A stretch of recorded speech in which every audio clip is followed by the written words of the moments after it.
Good morning. Happy Tuesday. Today's June 9th. So today you should be trying to get in all your trial flights on the Great Paper Airplane Challenge.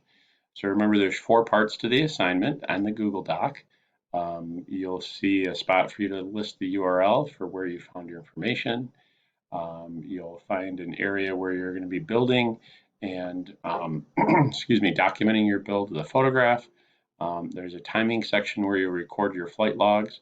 I did have one person turn in their flight log yesterday with their assignment, and boy, they nailed it. Every single flight they did was over 3 seconds, so that's really good. So the design they found was, a good design.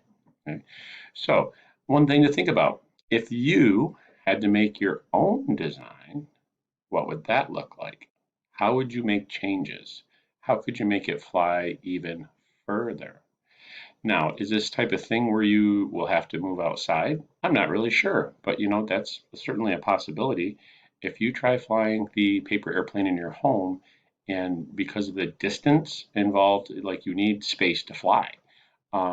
If your plane flies straight, but in 3 seconds it covers so much traffic, so much area, do you need to move outside?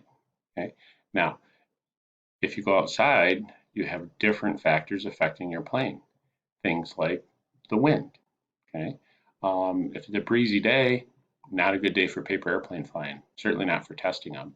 But I'm looking outside right now at my windows. The leaves on the trees are pretty much just kind of hanging out there. They're not blowing in the wind.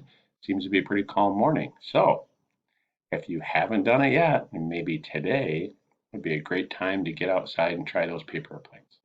Okay. So please do that and try to get that assignment in. All right. Take care, guys. We'll see you later.